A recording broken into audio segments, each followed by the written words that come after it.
Quero começar por saudar todos os presentes em nome do Centro de Estudos de Comunicação e Linguagens e regozijar-me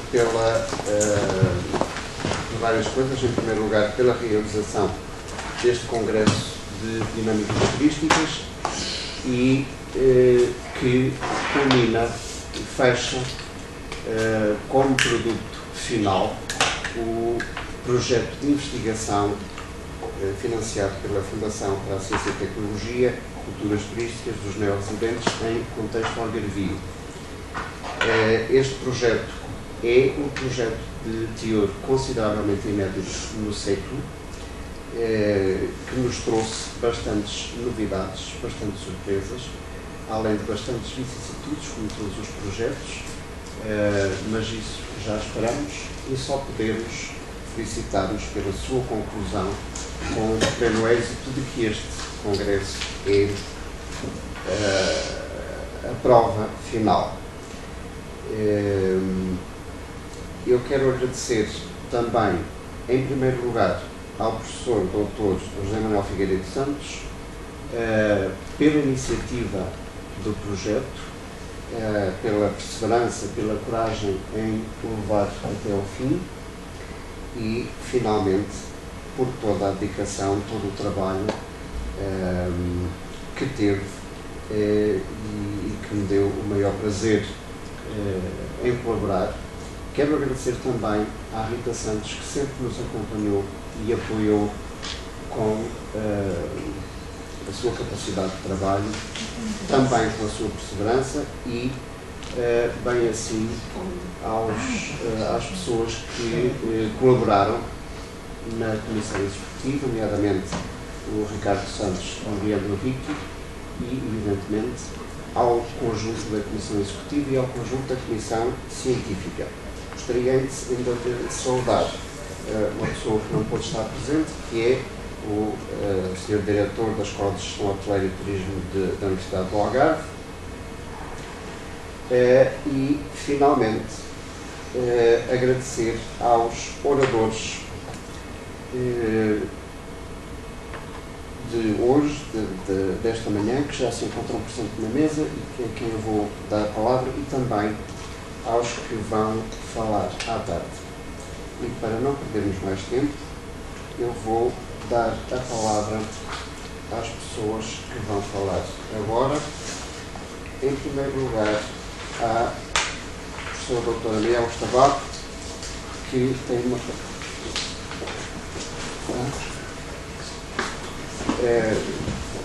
não sei se o professor Figueiredo Santos quer fazer uma introdução, não está aqui no programa.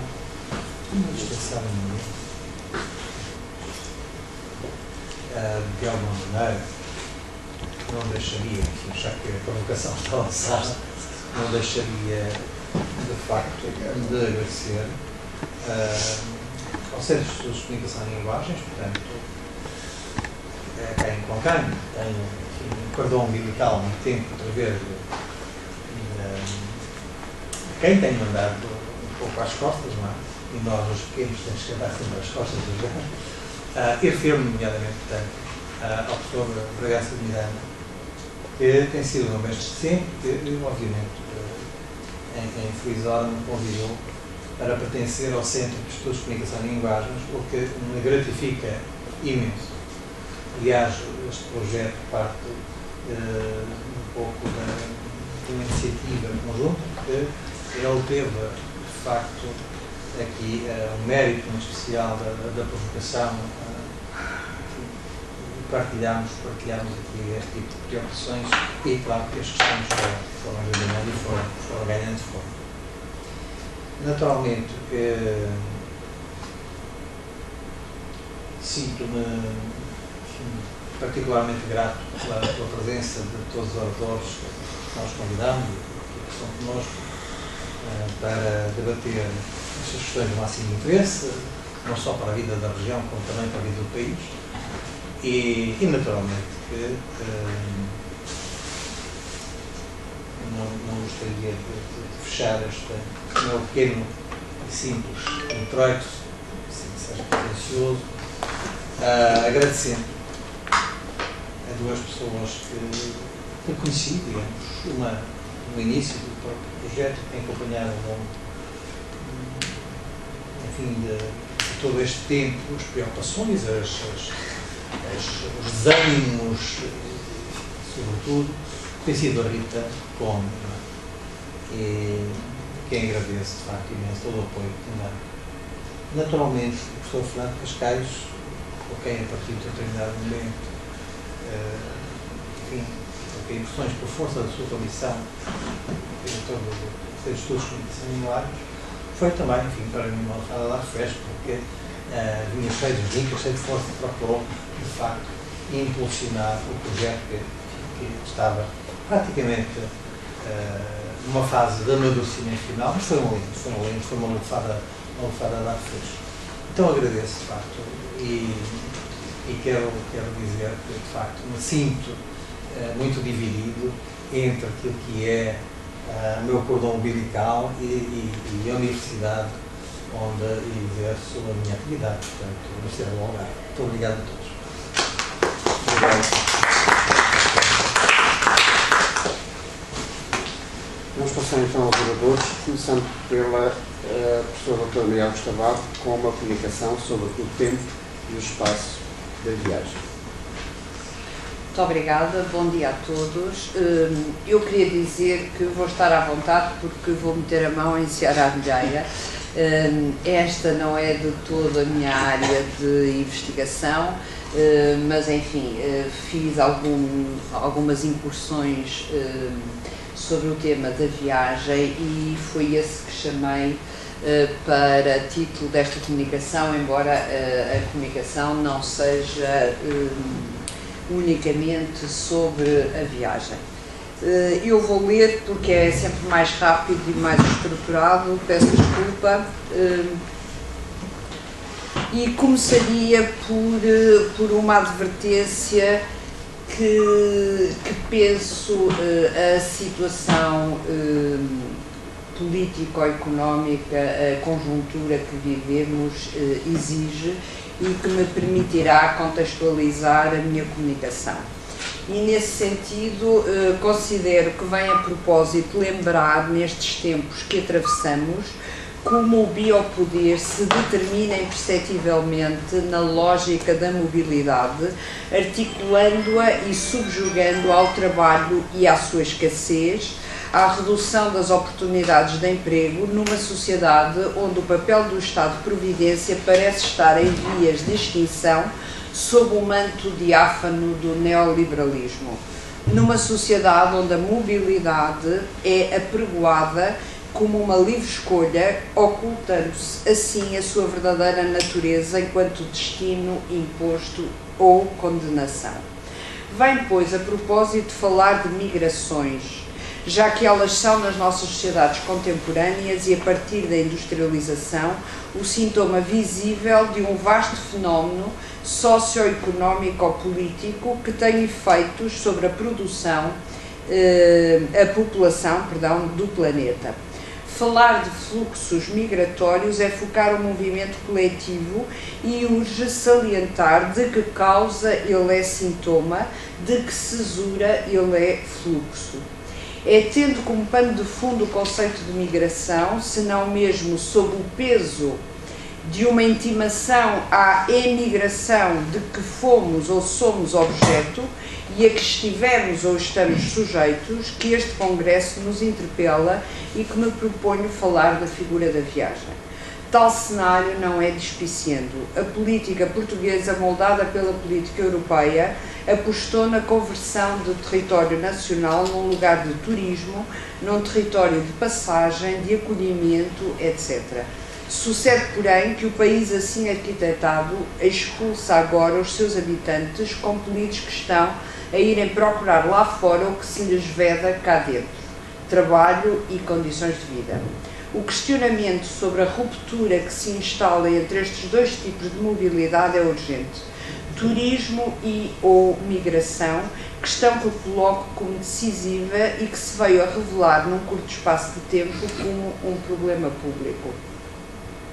enquanto que relativamente à emigração e ao turismo poderemos falar de fenómenos coletivos suportados sempre por tomadas de decisão políticas ou fruto de determinadas políticas, isto é, poderemos falar de fenómenos de massas sujeitos à regulação, o mesmo não se aplicará à viagem, que, pelo menos num primeiro momento, pode ser considerada um ato individual e do foro privado. Visto por este prisma, o turismo será um modo de regulação pelo poder político dos fluxos desejantes. É a figura congregadora desses fluxos. Como modo de regulação, decorre do próprio controlo da produção. O turismo de massas preenche o espaço-tempo das férias, essa suspensão temporária do trabalho, mas que os contratos laborais organizam e regem. Suspensos por curtos intervalos da produção, há que atrair os indivíduos para os circuitos do consumo, há que organizar-lhes a gestão do lazer, daí o aparecimento das indústrias culturais. Se o turista é, no sentido etimológico, um viajante, termo formado a partir do francês tour, já o turismo pode definir-se como a industrialização da viagem e a mutação da mobilidade individual e fortuita num fenómeno de massas desenvolvido a partir das primeiras férias pagas que Une partie de campagne de Jean Renoir também retrata, os primeiros congés payés. Poder-se-ia dizer então que enquanto a imigração é fruto de uma organização dos fluxos de produção, o turismo de massas tem a ver com a organização dos fluxos de consumo. Portanto, a montante e a jusante da própria organização capitalista dá-se um encaminhamento dos fluxos. À máquina produtiva sucede na mesma lógica à máquina de consumo. É a mesma máquina que organiza as segmentações do espaço, deslocalização, desindustrialização e as segmentações do tempo, trabalho e lazer, mobilidade do emprego e despedimento livre. Gestão do espaço e gestão do tempo que tendem, aliás, a hipotecar no presente todo um futuro. Assim, o sistema desenha uma cartografia espaço-temporal dos fluxos e das suas segmentações no seu paroxismo territorializante, até que movimentos de desterritorialização, partindo das massas, quebram a organização dos fluxos através de ações de revolta e se posicionam pela ocupação em massa de locais centrais do espaço urbano, na expressão mais generalizada dos Occupy. Na verdade, se a gestão dos espaços e dos tempos é controlada pela máquina abstrata, a subversão dessa lógica emerge hoje através de movimentos de resistência que se concretizam pela ocupação. Assistimos à formação de um contrapoder espontâneo e coletivo que rejeita a lógica da máquina, lutando, como adverte Rancière, contra as deslocalizações, pelo direito dos sans-papiers, dos sem-abrigo, daqueles para quem o trabalho é precário. Diz Rancière, a força dos movimentos de tipo indignados é a manifestação de uma nova universalidade, pelo menos virtual. Esses movimentos incidem sobre uma situação de precariedade que deixa de ser uma categoria, entre outras, para designar os trabalhadores precários e passa a ser um modo de vida genérico que atravessa a sociedade desde os sans-papiers até aos diplomados sem emprego. A questão que nos assalta hoje é, portanto, uma questão genérica de circulação e de gestão pelos Estados desta mesma circulação. É neste contexto que o tema da viagem se deve colocar. Falemos então de viagem. Na gama de possibilidades que a movência no espaço faculta aos humanos, poderemos destacar particularmente três formas que constituem três vivências culturais distintas. São elas a peregrinação, a viagem e a errância. Três sinónimos aparentes, porém três modos de percurso, três registros distintos que conferem investimentos simbólicos diversos aos próprios lugares que fundam como limite. A peregrinação é uma figura que pode caracterizar um modo de mobilidade pré-moderno, já que é uma deslocação muito especial cujo percurso possui a ideia de um telos.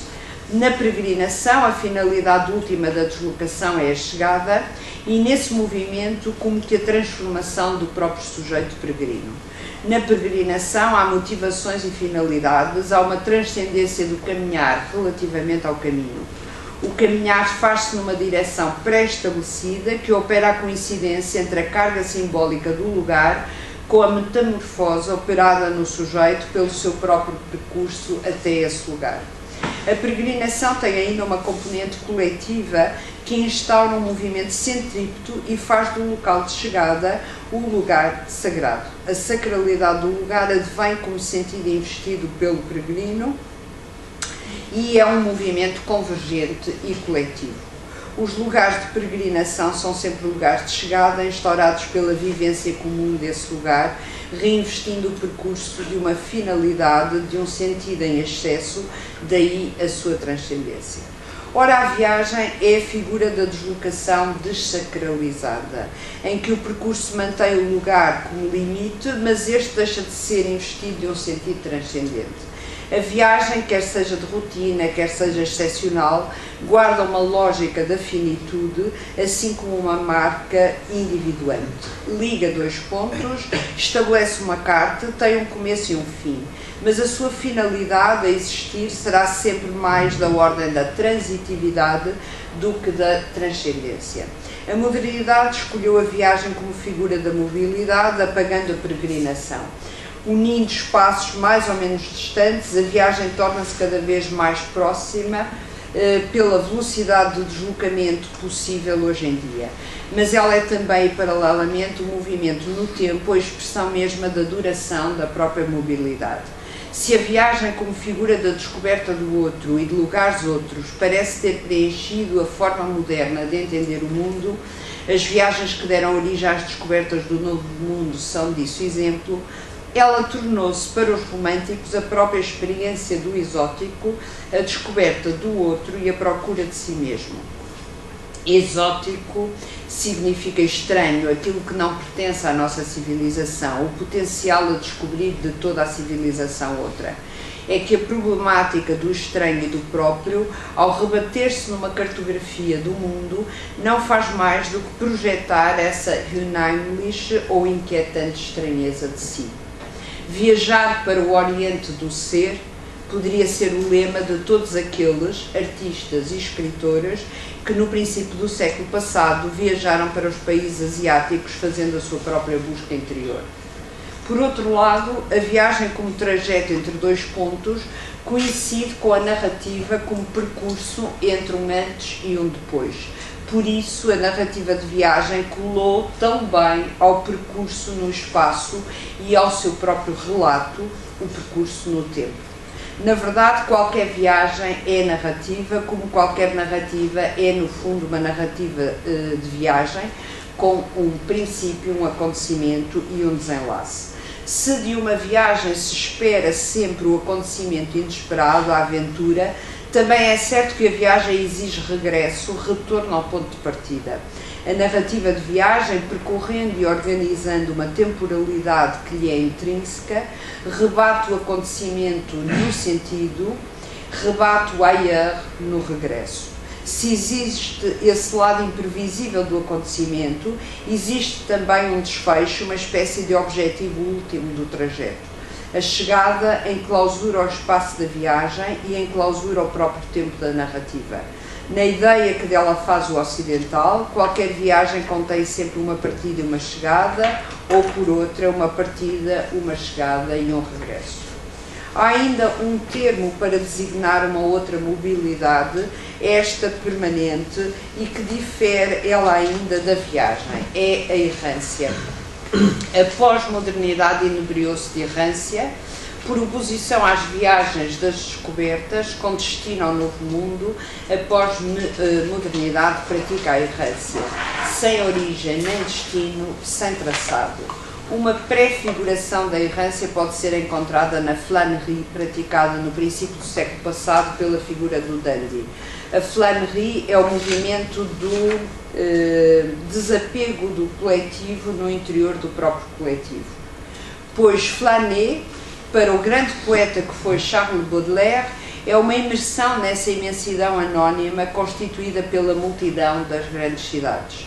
A atitude individual ao arrepio da multidão, mas submergindo nela.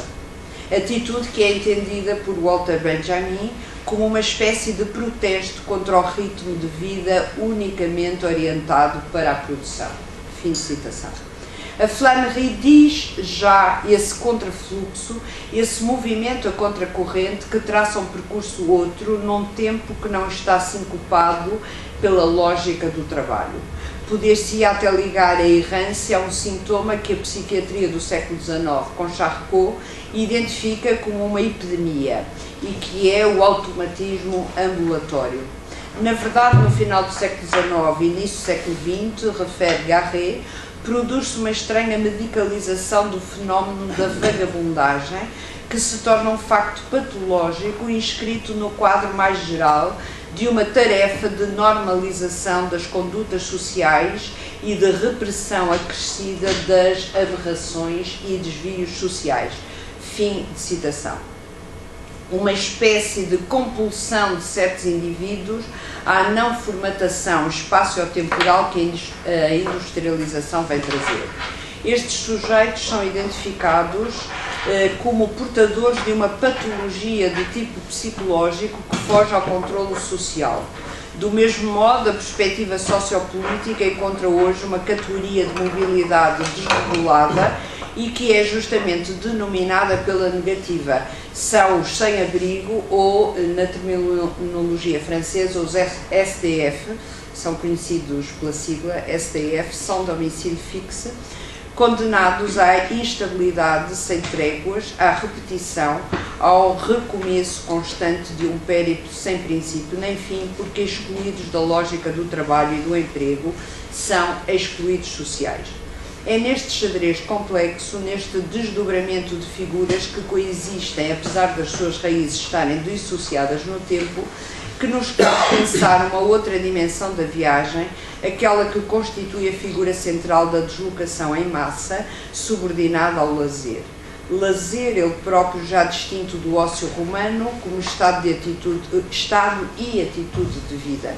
O ócio determinou assim um modus vivendi, cuja atitude contrária, essa que seria o seu suplemento, se designou pela própria negação do ócio e que é o negócio. Ora, o lazer das nossas sociedades contemporâneas define-se como um tempo intervalar, medido e pautado que está pelo emprego, pelo trabalho e pelos direitos adquiridos dos trabalhadores.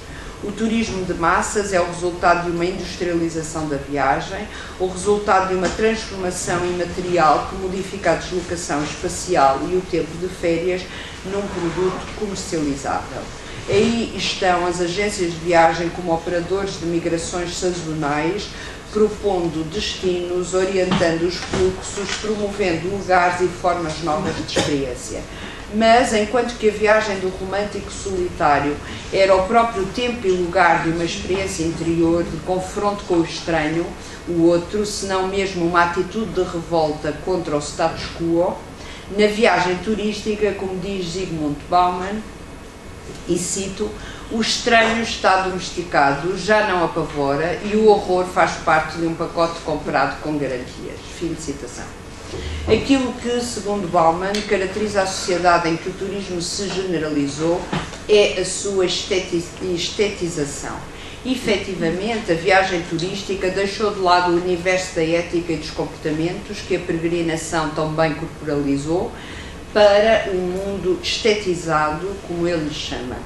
O turista compra o direito a usufruir do seu prazer estético e é essa garantia de uma vivência, entre parênteses, sem problemas nem decisões, que a indústria do turismo, através das agências, lhe vende. A industrialização da viagem, favorecida pelas empresas de turismo, tem como adjuvante certo tipo de mediações, das quais destaca o guia turístico. O guia turístico é um dispositivo de semiotização do mundo e um operador de transformação dos lugares em lugares comuns. Ao mesmo tempo que introduz o viajante num espaço que lhe é alheio, o guia turístico, na sua variedade editorial, confere um ponto de vista, uma avaliação, uma ideologia que, no dizer de Vália Filhós, se pode traduzir em veicular exotismo, veicular etnocentrismo, veicular preconceitos, veicular clichês ou estereótipos. Assim, pelo intermédio do guia turístico, a viagem torna-se uma prática de normalização cultural, mostrando ou encobrindo o que há a ver através de categorias como vol de tour, sightseeing, tipologizando os próprios centros de interesse, monumento, museu, curiosidade, gastronomia, paisagem, património natural, usos e costumes, folclore, curiosidades etnográficas, etnológicas, etc, etc. A lógica avassaladora do guia transforma em local de culto a mais insólita e significante raridade. O grande paradoxo do guia turístico é justamente o de apontar espaços novos ou desconhecidos, tornando-os, por esse mesmo facto, pontos de visita obrigatória das massas. Daí o desabafo de Lévi-Strauss, que se pode ler em Triste Tropique, e que diz: queria ter vivido no tempo das verdadeiras viagens, quando se oferecia em todo o seu esplendor um espetáculo ainda não deteriorado, contaminado, maldito. E eis diante de mim o círculo intransponível. Quanto menos as culturas humanas estavam capazes de comunicar entre elas e, portanto, de se corromper por contacto, menos os seus emissários respectivos eram capazes de entender a riqueza e a significação da sua diversidade. Fim de citação. Desabafo que está ele também contaminado por uma ideologia que é a ideologia das civilizações autênticas, porque intocadas. Por outro lado, a prática turística, sendo uma deslocação no espaço, é sempre também um intervalo no tempo, uma suspensão no cotidiano, no trabalho, no lugar onde se está. Esse intervalo cria rupturas, exceções, comportamentos paralelos. Há uma espécie de esquizofrenização do turista relativamente ao seu comportamento habitual, como operário, empregado, cidadão, pai de família, etc. Na verdade, o ser turista é um tempo de exceção, um hiato, um parênteses na vida, na função, no estatuto que cada indivíduo possui e cumpre cotidianamente. Não podendo ser comparado às carnavalescas de que fala Bakhtin, dado que o próprio contexto em que decorre a viagem turística está já ele desacralizado, o certo é que a viagem turística cumpre algures um efeito de exceção que garante a própria economia do desejo individual e ajuda a suportar o seu adiamento, a sua suspensão durante o tempo de trabalho. A investigação levada a cabo sobre as formas de turismo evidencia atualmente uma acentuada tendência para a diversificação, para encontrar nichos de mercado alternativos, para a promoção de formas outras e inovadoras de fazer viagens, tais como, por exemplo, o turismo alternativo, o turismo responsável, sustentável, de que o turismo solidário parece ser um exemplo. Assim também o turismo residencial, que aqui se abordará, compreende uma dinâmica nova e repensa os modelos gastos do turismo de massas. Disso ouviremos, por certo, falar desenvolvidamente hoje. Nas palavras de José Figueiredo Santos, ganha pertinência o estudo do neorresidencialismo como uma das faces do neonomadismo contemporâneo que acompanha as trajetórias pós-metropolitanas de indivíduos que preconizam cotidianos alternativos aos vividos nos seus países de origem. Gostaria, para concluir, de falar apenas na experiência do habitar como uma possível linha de investigação. O tratamento da categoria do habitar permite encontrar uma outra dimensão que responda à exigência contemporânea dos novos nomadismos, ultrapassando a dicotomia já gasta do residir versus viajar. Habitar um lugar não significa uma visão estática que coincidiria com o lugar de residência, com o lar, mas é, ou pode ser entendido, numa perspectiva dinâmica de uma experiência subjetiva e deambulatória. Não se opõe, por certo, a mobilidade ou o nomadismo contemporâneo a nenhuma nostalgia do lar, como um sentimento voltado para um lugar fixo e do passado. Mas, ao introduzir a questão do habitar, pretende-se focar a construção de um lugar de subjetivação que pode ser algures, não importa onde. Seria talvez nesta acessão que falava Nicolas Rey em entrevista a Wim Wenders no filme Nix Filme, quando evocava a necessidade de um chez soi. Na mobilidade vertiginosa de uma vida, um chez soi é esse lugar de recato e paragem, uma posição, uma espera, um intervalo no tempo e também no espaço a que recorrer e onde se recolher, um refúgio.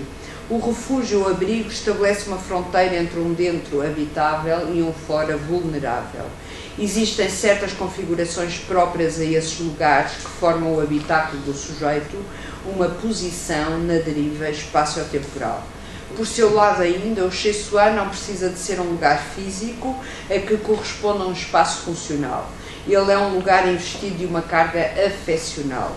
O chez soi é, na sua versão minimal, esse habitáculo que se forma como uma extensão protésica do próprio corpo e que exerce uma função de paragem, estabilidade e reencontro. Ele determina assim uma envolvência, um dentro e um exterior, um fora. Seja um espaço qualquer, é sempre possível habitá-lo, apropriar-se dele. Construir um chez soi será um desafio que se coloca ao sujeito e que exige a constituição de um lugar onde ele possa abrigar-se, não propriamente uma habitação, mas onde se sinta em casa. Sentimento que pode conceber-se como a criação de um lugar de respiração e vivência, que acontece pelo alargamento e apropriação do espaço de mobilidade do corpo, do espaço onde o corpo se move, respira e experiencia, um espaço tornado próprio. Habitar o espaço é então um ato de experienciação que envolve simultaneamente uma apropriação do espaço e uma vivência particular do tempo. O habitar recobre em Heidegger não unicamente a apropriação física do espaço, o chamado espaço extensível, mas ainda a relação particular que o humano estabelece com esses lugares que ocupa.